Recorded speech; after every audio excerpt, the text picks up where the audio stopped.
Hello प्यारे दोस्तों।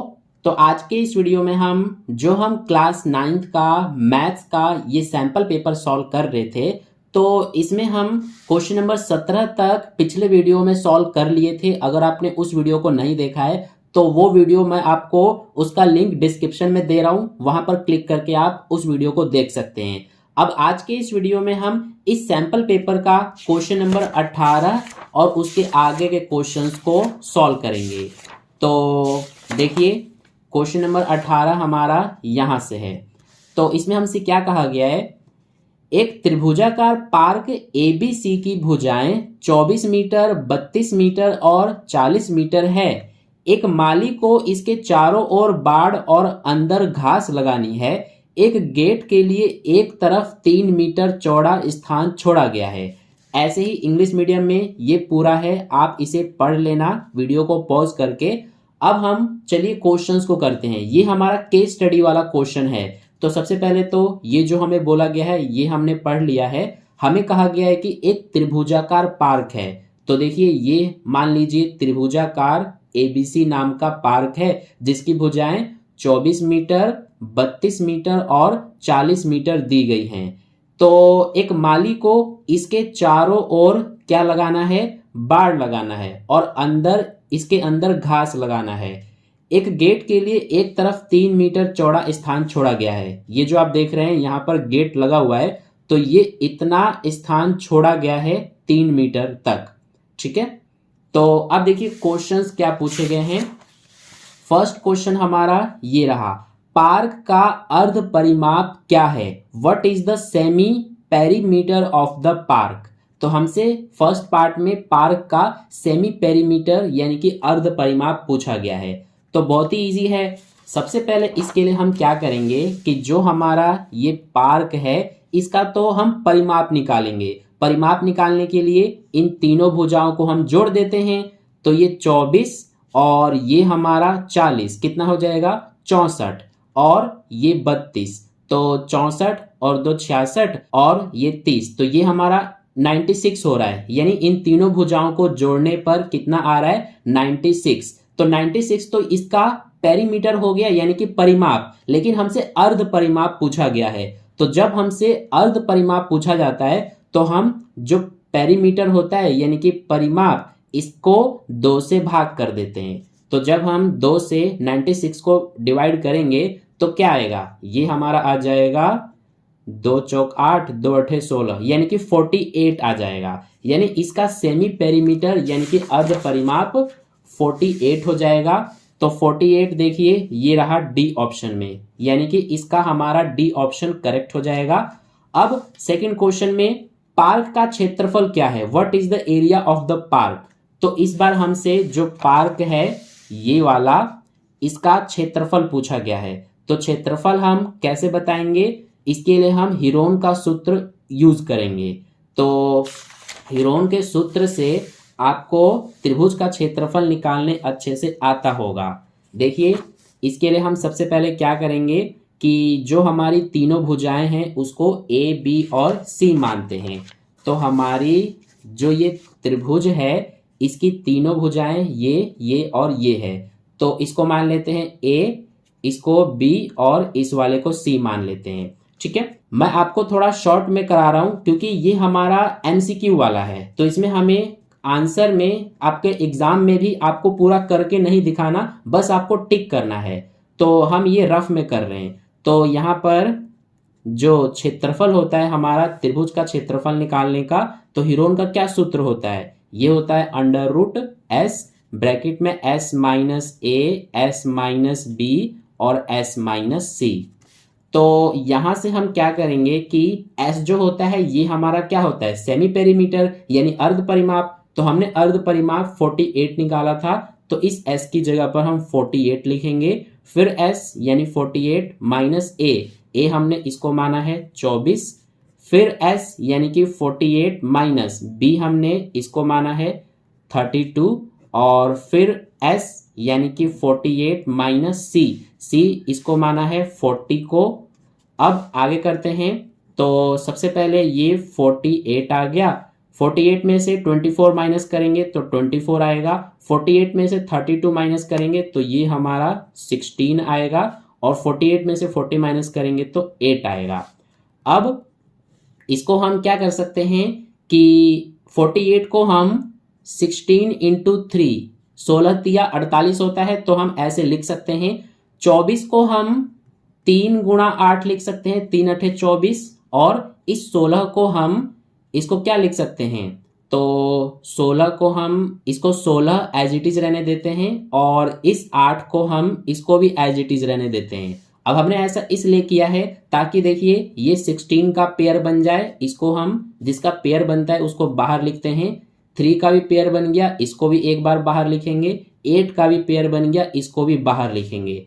अब 16 या 48, 48 और 8 इनका मल्टीप्लाई कर देंगे, तो 48 और 8 का मल्टीप्लाई करेंगे। 8 अठे 64 का 4 हासिल 6, 8 चौक 32 और 6 38, तो 384 ये हमारा आ गया।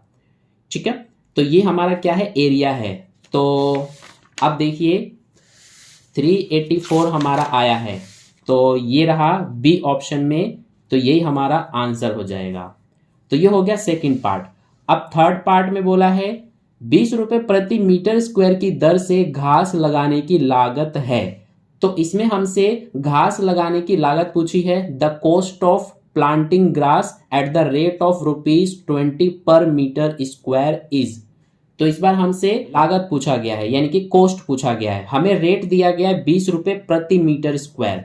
तो देखिए इसके लिए क्या करेंगे हम, जो हमारा एरिया आया है 384 मीटर स्क्वायर, तो इसमें हम जो रेट है 20 रुपीज पर मीटर स्क्वायर, तो इस 384 में 20 का मल्टीप्लाई कर देंगे, तो क्या आ जाएगा, ये हो जाएगा हमारा 2 अठे 16 का 6, 2 तिया 6 और 1 7 और ये 0, यानी 7680 और रुपए। ये हमारा आ जाएगा टोटल कॉस्ट, यानी कि लागत घास लगाने की।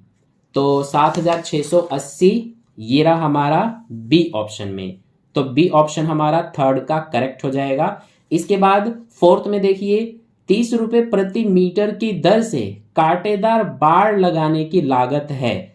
अब देखिए ये जो हमारा पार्क है इसमें बाड़ कहां पर लगेगा, ये चारों तरफ हमारा बाड़ लगता है।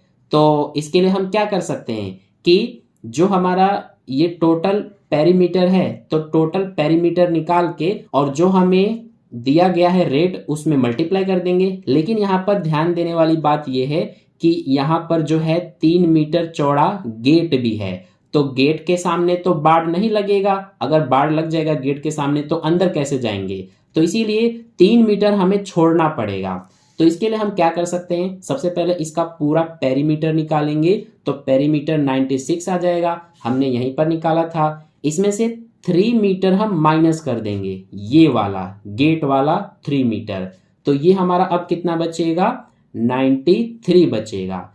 तो अब 93 मीटर टोटल इस पार्क के चारों ओर बाड़ लगेगा।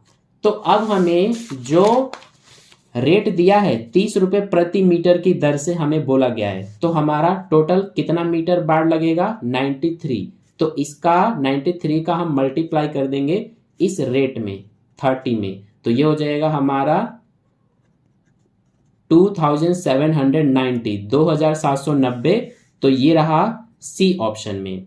तो ये हो जाएगा हमारा फोर्थ का आंसर। अब इसके बाद फिफ्थ में बोला है पार्क की सबसे छोटी भुजा पर बनाए गए शीर्ष लंब की लंबाई होगी। तो अब ध्यान देना, ये थोड़ा सा इंपॉर्टेंट है। पार्क की सबसे छोटी भुजा पर बनाए गए शीर्ष लंब की लंबाई हमसे पूछा है। तो ये हमारा पार्क है, इसकी सबसे छोटी भुजा कौन सी है, ये 24 मीटर वाली, यानी कि ये वाली है। तो इस पर शीर्ष लंब हमारा कैसे बनेगा, यहां से इस तरह से ये हो जाएगा शीर्ष लंब। ठीक है, तो अब इसकी लंबाई हमसे पूछा गया है, ये जो आप देख रहे हैं इसकी लंबाई हमसे पूछा है। इसका नाम दे देते हैं ये सी, इस पॉइंट का नाम दे देते हैं डी। तो ये सी डी की लंबाई हमें बताना है। तो कैसे बताएंगे, इसके लिए हम क्या करेंगे कि हमने इस ABC का क्षेत्रफल निकाल लिया है पहले ही, जो कि 384 मीटर स्क्वायर इतना हमारा क्षेत्रफल आया था। तो इसका क्षेत्रफल हम एक दूसरे तरीके से भी निकाल सकते हैं। किससे 1/2 इंटू बेस इंटू हाइट, ये भी हमारा फॉर्मूला होता है त्रिभुज का क्षेत्रफल निकालने का। तो इस फॉर्मूले से हम निकालेंगे। अब ये जो हमारा फॉर्मूला है इसका क्षेत्रफल निकालने का है, तो इसका क्षेत्रफल हमें पहले से ही पता है जो कि 384 है, तो इसके बराबर में हम ये लिख देंगे। अब यहां से ये हमारा 1/2 गुणा बी यानी बेस हमारा ये हो जाएगा 24 मीटर। हाइट यानी कि ये CD, तो ये हमें नहीं पता, तो हम इसकी जगह पर CD लिख देते हैं बराबर 384। अब ये हो जाएगा 2 एकम 2 और ये 12 बार में कटेगा, तो इधर CD बचेगा, ये 384, 12 इधर आके भाग हो जाएगा, तो 12 से इसको भाग करेंगे, 12 एकम 12, 12 तिया 36 और 12 दूना 24, यानी CD की वैल्यू 32 मीटर आ जाएगा। यानी कि ये जो है ये हमारा शीर्ष लंब ये कितना है 32 मीटर। तो 32 हमारा देखिए ये रहा डी ऑप्शन में, तो इसीलिए फिफ्थ का हमारा डी ऑप्शन करेक्ट हो जाएगा। तो इस तरह से क्वेश्चन नंबर 18 के 5 पार्ट्स थे, सभी का सॉल्यूशन हमने कंप्लीट कर लिया। अब इसके बाद देखिए क्वेश्चन नंबर 19, तो इसमें क्या बोला है, ये भी केस स्टडी वाला ही क्वेश्चन है।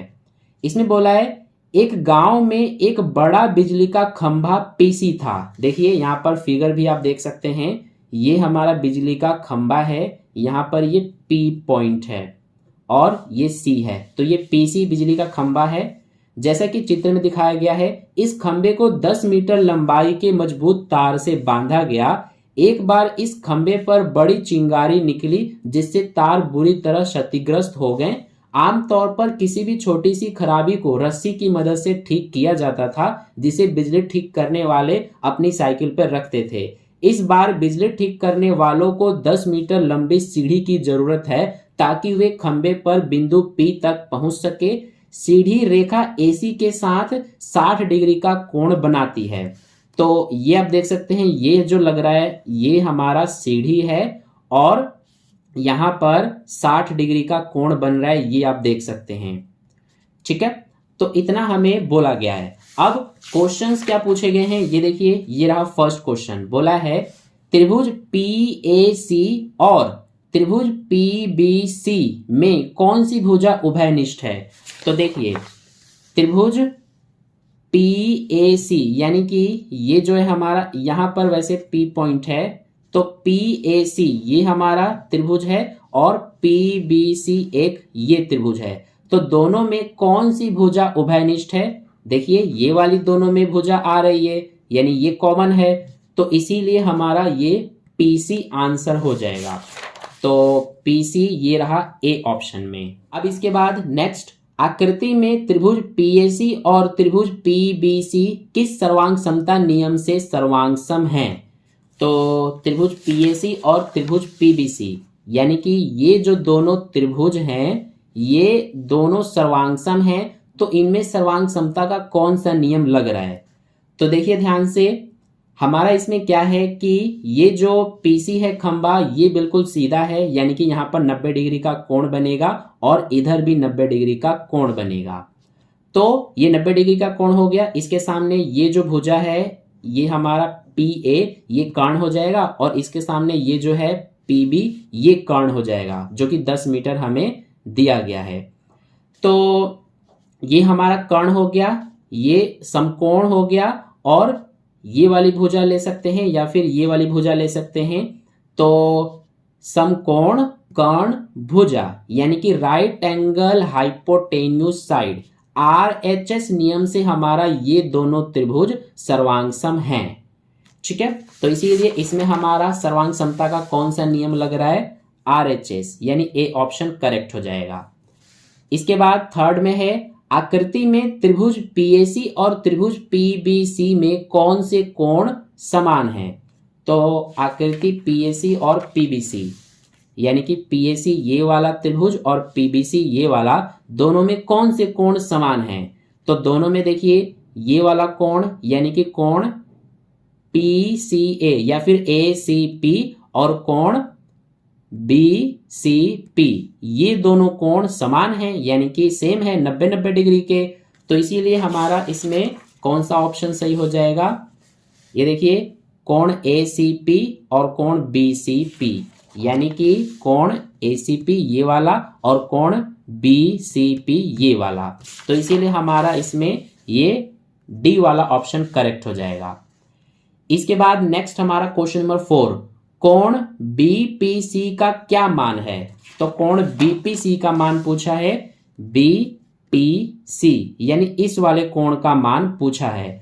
अब देखिए इस कोण का मान कैसे पता चलेगा? ये हमारा इस वाले त्रिभुज में 60 डिग्री है, तो ये भी 60 डिग्री हो जाएगा, क्योंकि दोनों त्रिभुज हमारे सर्वांगसम है, तो सर्वांगसम त्रिभुजों के संगत कोण बराबर होते हैं, इसीलिए ये 60 है तो ये भी 60 होगा। ये हमारा 90 है, तो ये 60 ये 90, ये कितना बचेगा? ये हमारा 30 बचेगा, क्योंकि पूरा त्रिभुज के तीनों कोणों का योग 180 होता है। 180 में से इन दोनों को माइनस कर देंगे तो 30 ये हमारा आ जाएगा, तो इसका मान 30 डिग्री हो जाएगा। तो इसीलिए 30 डिग्री देखिए ये रहा ए ऑप्शन में, तो हमारा फोर्थ का ए ऑप्शन करेक्ट हो जाएगा। इसके बाद फिफ्थ, कोण APC का मान क्या है? तो कोण APC का मान पूछा है, APC यानी कि ये वाला कोण हमसे पूछा है। तो देखिए ये 60 ये 90, 150 हो गए, तो 180 में से 150 यानी इन दोनों को घटा देंगे तो ये कितना बचेगा? 30 डिग्री बचेगा, तो ये भी हमारा 30 डिग्री हो गया, तो इसमें भी हमारा ए ऑप्शन ही करेक्ट हो जाएगा। ठीक है, तो ये हमने कर लिया क्वेश्चन नंबर 19 के पांचों पार्ट्स के सॉल्यूशन कंप्लीट। अब इसके बाद क्वेश्चन नंबर 20 देखिए, इस पे क्रॉस लगा हुआ है। इसमें मैंने क्रॉस इसलिए लगाया है क्योंकि ये जो हमारा क्वेश्चन है ये आपका चैप्टर नंबर 14 यानी कि स्टैटिस्टिक्स यानी कि सांख्यिकी वाले चैप्टर का क्वेश्चन है। और जैसा कि आपको पता ही होगा सिलेबस में कि आपका इस बार 14 चैप्टर मिड टर्म एग्जाम में नहीं आ रहा है, इसीलिए हम इस क्वेश्चन को नहीं कर रहे हैं। ठीक है, इसके बाद नेक्स्ट आपका है क्वेश्चन नंबर 21।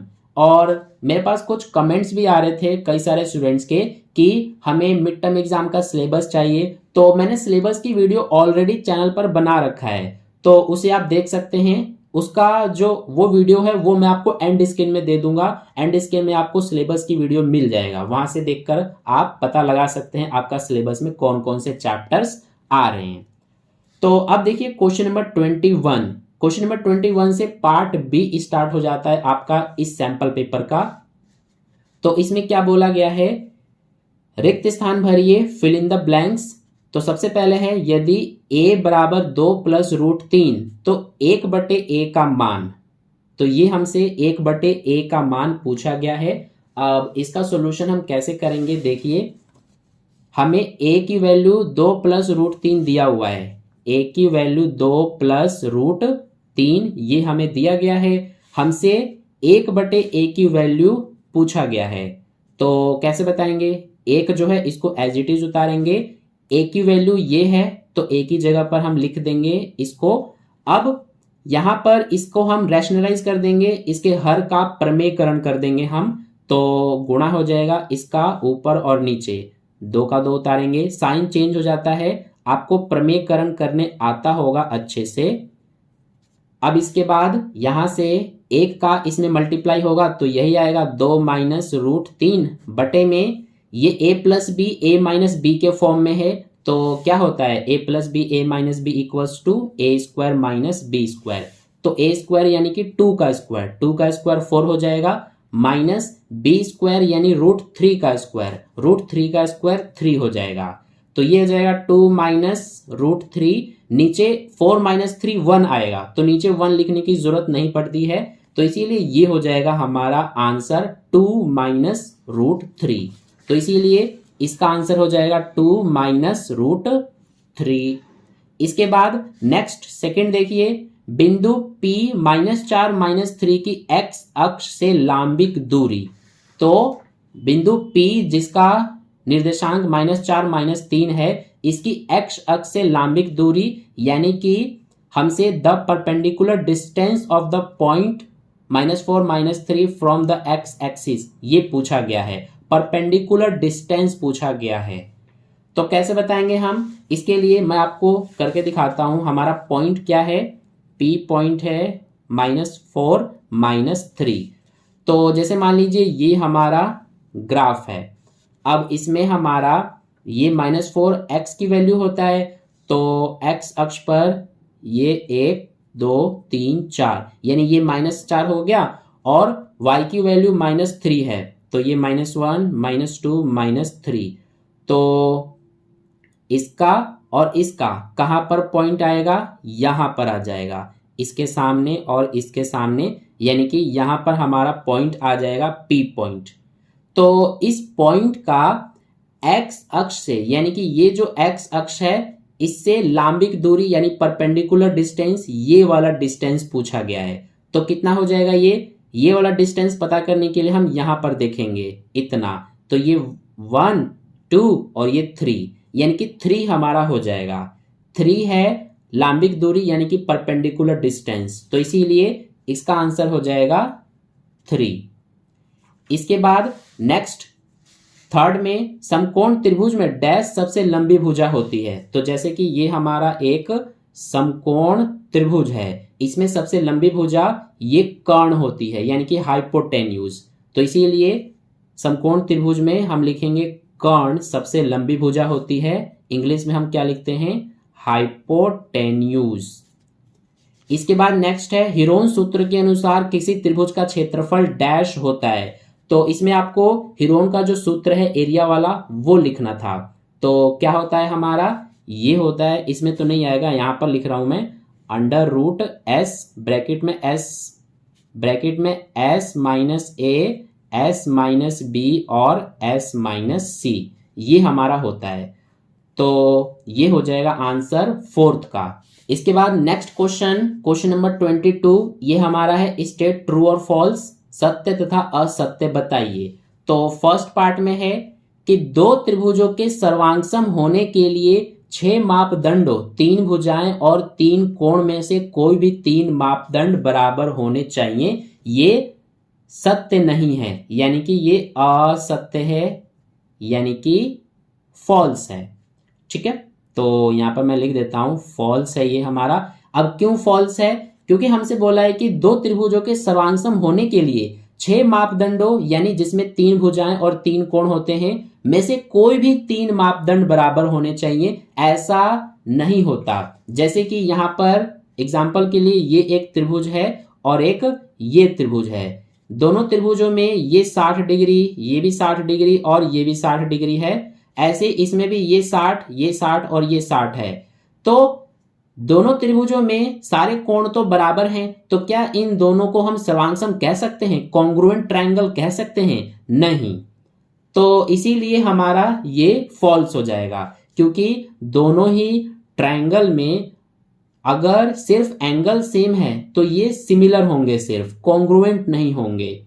ठीक है, तो इसीलिए अगर दोनों त्रिभुजों में सिर्फ कोण बराबर दिए गए हैं तो हम ये नहीं कह सकते हैं कि दोनों त्रिभुज सर्वांगसम हैं, तो इसीलिए हमारा ये असत्य है। इसके बाद नेक्स्ट हमारा है 0.3 बार और 0.5 बार का योग 0.8 बार है। तो ये हमारा सही है, क्योंकि 0.3 बार प्लस 0.5 बार दोनों को अगर हम जोड़ेंगे, इनका सम करेंगे तो 0.8 बार ही आएगा, क्योंकि दोनों में पॉइंट के बाद जो डिजिट है दोनों पे, इसमें भी और इसमें भी बार लगा हुआ है, आंसर में भी 8 के ऊपर बार लगा है, इसीलिए ये हमारा ट्रू है। यहां पर लिख देंगे सत्य यानी कि ट्रू। इसके बाद थर्ड है प्रत्येक परिमेय संख्या को एक पूर्णांक के रूप में दर्शाया जा सकता है, ये फॉल्स है, क्योंकि बोला है प्रत्येक परिमेय संख्या को एक पूर्णांक के रूप में दर्शाया जा सकता है। पूर्णांक आपको पता होना चाहिए, पूर्णांक यानी कि इंटीजर। तो इंटीजर वे संख्याएं होती हैं, वे नंबर्स होते हैं, जैसे 0 1 2 3 एंड सो ऑन, ऐसे ही इधर भी -1 -2 -3, ऐसे ही आगे भी। तो जितने भी हमारे नंबर्स होते हैं, चाहे 0 हो या फिर पॉजिटिव नंबर हो या फिर जितने भी नेगेटिव नंबर हो, सारे इंटीजर्स होते हैं। तो हमसे बोला है कि जितने भी परिमेय संख्या यानी कि रैशनल नंबर्स हैं, सभी को हम पूर्णांक के रूप में दर्शा सकते हैं क्या? नहीं। जैसे कि एग्जाम्पल के लिए 5/3 है, ये हमारा एक रैशनल नंबर है यानी परिमेय संख्या है, लेकिन इसको जब हम सॉल्व करेंगे यानी 3 से 5 को डिवाइड करेंगे तो 1.66 ये हमारा आएगा आंसर। अब क्या 1.66 ये एक इंटीजर है? नहीं, क्योंकि ये दशमलव में पॉइंट में है, तो इसीलिए ये हमारा जो परिमेय संख्या है ये पूर्णांक नहीं है, तो इसीलिए ये असत्य है। तो यहां पर हम लिख देंगे असत्य यानी कि फॉल्स हो जाएगा। इसके बाद नेक्स्ट चलते हैं। नेक्स्ट आपका इसमें फोर्थ पार्ट भी है, ये रहा। इसमें बोला गया है कि वे रेखाएं जो एक ही रेखा के समांतर हो परस्पर समांतर होती है, ये हमारा सही है। क्योंकि सबसे पहले मैं लिख देता हूं ये सत्य है यानी कि ट्रू है हमारा, क्योंकि बोला गया है हमसे कि वे रेखाएं जो एक ही रेखा के समांतर हैं, जैसे कि ये हमारा एक रेखा है, इसके समांतर ये सारी रेखाएं हैं, ये मैंने खींच दिया, इस वाली रेखा के समांतर ये सब हैं। तो बोला गया कि जो रेखाएं हैं वो परस्पर समांतर होती हैं, यानी कि जितनी भी ये रेखाएं हैं ये आपस में समांतर होती हैं। ये आप देख सकते हैं सभी जो रेखाएं हैं ये समांतर ही हैं, तो इसीलिए ये हमारा सत्य है। अब इसके बाद नेक्स्ट हमारा क्वेश्चन नंबर 23 है। तो इसमें बोला गया है कि सरल कीजिए, यानी कि हमें इसको सॉल्व करने के लिए कहा गया है। तो चलिए इसको अब हम सॉल्व करते हैं। कैसे करेंगे हम? ये हमारा सॉल्यूशन है क्वेश्चन नंबर 23 का। अब इसमें देखिए यहां बोला गया है कि क्वेश्चन नंबर 23 से 28 अति लघु उत्तरीय प्रश्न है, प्रत्येक प्रश्न 1 अंक का है। तो ये हमारा एमसीक्यू वाला नहीं है, इसीलिए इनका जो सॉल्यूशन है वो आपको प्रॉपर आंसर शीट में करके दिखाना पड़ेगा एग्जाम में। तो इसीलिए यहाँ पर मैं आपको प्रॉपर तरीके से करके बताऊंगा। अब हमें दिया गया है 12 की घात 2/3 गुणा में 5 की घात 2/3। अब इसमें देखिए कि ये जो नंबर हैं इसमें ये आधार अलग अलग है, घातें एक जैसी सेम है। तो ऐसे में क्या करते हैं हम कि जो आधार है इनका गुणा कर देते हैं, 12 पंजे 60, और जो घात है उसको एक बार लिख देते हैं। तो ये हो जाएगा 60 की घात 2/3, ये आंसर हो जाएगा। ठीक है। इसके बाद नेक्स्ट हमारा इसमें देखिए क्वेश्चन नंबर 24, दी गई आकृति में x का मान ज्ञात कीजिए। तो इसमें हमसे ये हमें आकृति दिया गया है, इसमें ये जो x का मान है ये हमसे ज्ञात करने के लिए कहा गया है। तो देखिए यहाँ पर ध्यान देना, ये आपको कैसा दिखाई दे रहा है? ये z की शेप में आपको दिखाई दे रहा है। तो इसीलिए ये वाला एंगल और ये वाला एंगल दोनों क्या होते हैं? सेम होते हैं। जैसे जहां पर भी आपको इस तरह से शेप दिखाई देता है तो ये वाला एंगल और ये वाला एंगल दोनों इक्वल होते हैं, क्योंकि दोनों अल्टरनेट इंटीरियर एंगल हैं यानी एकांतर अंतःकोण, तो इसीलिए ये बराबर होते हैं। तो हमारा सॉल्यूशन 24 का क्या हो जाएगा? हम क्या लिखेंगे कि x की वैल्यू 110 हो जाएगा। इसका रीजन हम लिख देंगे ब्रैकेट में, रीजन हो जाएगा एकांतर अंतःकोण, और इंग्लिश मीडियम में हम लिखेंगे कि अल्टरनेट इंटीरियर एंगल। ठीक है। तो ये हो जाएगा हमारा 24 नंबर के क्वेश्चन का आंसर। इसके बाद इसमें देखिए हमें और में भी क्वेश्चन दिया गया है, दी गई आकृति में p का मान ज्ञात कीजिए। तो इसमें हमें ये आकृति दिया गया है, इसमें p का मान यानी ये हमें ज्ञात करना है। तो और वाले का सॉल्यूशन देखिए, ये इसका मतलब क्या होता है? इस साइन का मतलब 90 डिग्री और ये 35 डिग्री है, तो ये हमारा कितना आ जाएगा? बहुत ही इजी है, 180 में से इन दोनों को माइनस कर देंगे। तो सबसे पहले यहाँ पर हम लिखेंगे 90 प्लस यानी ये प्लस 35 प्लस ये हमारा p इक्वल्स टू कितना होगा? 180। इसका रीजन क्या लिखेंगे हम?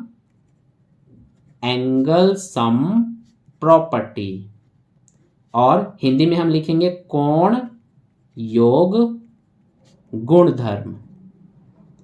ठीक है। तो ये हो गया। अब देखिए 90 प्लस 35 125 हो जाएगा। p उतारेंगे, ये 180 उतारेंगे, ये कितना हो रहा है 125, इधर जाके -125 हो जाएगा। तो p की वैल्यू क्या आएगा, इसमें से इसको माइनस कर देंगे तो 55 आ जाएगा। तो p की वैल्यू 55 आ गया, ये हो गया आंसर। इसके बाद नेक्स्ट हमारा है क्वेश्चन नंबर 25। तो इसमें बोला है कि रैखिक समीकरण 4x बराबर 6 का आलेख किस अक्ष के समांतर है। The graph of the linear equation 4x equals to 6 is parallel to which axis. तो 4x इक्वल्स टू 6, 4x बराबर 6 का आलेख किस अक्ष के समांतर है, ये हमसे पूछा गया है। तो देखिए कैसे बताएंगे हम।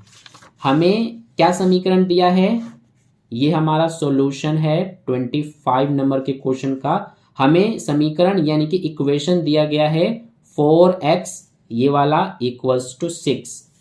तो यहां से हम x की वैल्यू निकालेंगे, ये 6, 4 इधर आके डिवाइड हो जाएगा, तो 2 2 जा 4, 2 3 जा 6, यानी कि 3/2 आ रहा है। अब इसके बाद ये 2 से 3 को डिवाइड करेंगे तो ये हमारा 1.5 आएगा। तो x की वैल्यू 1.5 आ रहा है, ठीक है। अब देखिए जैसे कि ये हमारा, हम इस तरह से ग्राफ खींचेंगे, ये आपको फेयर में नहीं खींचना है, रफ में आप खींच करके इस तरह से देख सकते हैं। तो ये होता है हमारा इधर, ये x अक्ष पर 1 2 ये 3, x की वैल्यू 1.5 है, तो 1.5 1 और 2 के बिल्कुल बीच में यानी कि यहां पर आएगा। तो ये हो जाएगा हमारा पॉइंट। अब इससे हम एक रेखा खींचेंगे इस बिंदु से होते हुए, तो इस तरह से खींचा जाएगा। अब ये जो हमारा रेखा है ये किसके समांतर है, इस y अक्ष के समांतर है। ये हमारा y अक्ष होता है, तो इसके समांतर ये रेखा है। हमसे यही पूछा है कि रैखिक समीकरण 4x बराबर 6 का आलेख किस अक्ष के समांतर है, तो इस y अक्ष के समांतर है। तो इसीलिए हम आंसर में क्या लिख देंगे, y अक्ष, या फिर पूरा आप लिख सकते हैं y अक्ष के समांतर है, इंग्लिश में लिख देंगे y एक्सिस। तो ये हो गया 25 नंबर के क्वेश्चन का सॉल्यूशन। इसमें देखिए हमें इसमें भी और में दिया गया है क्वेश्चन, बोला है कि समीकरण 2x minus Y equals to 6 का आलेख x अक्ष को किस बिंदु पर काटता है। तो इसमें भी हम क्या करेंगे, तो इसमें देखिए इसका सॉल्यूशन कैसे करेंगे हम, ये हमारा और वाले क्वेश्चन का सॉल्यूशन है।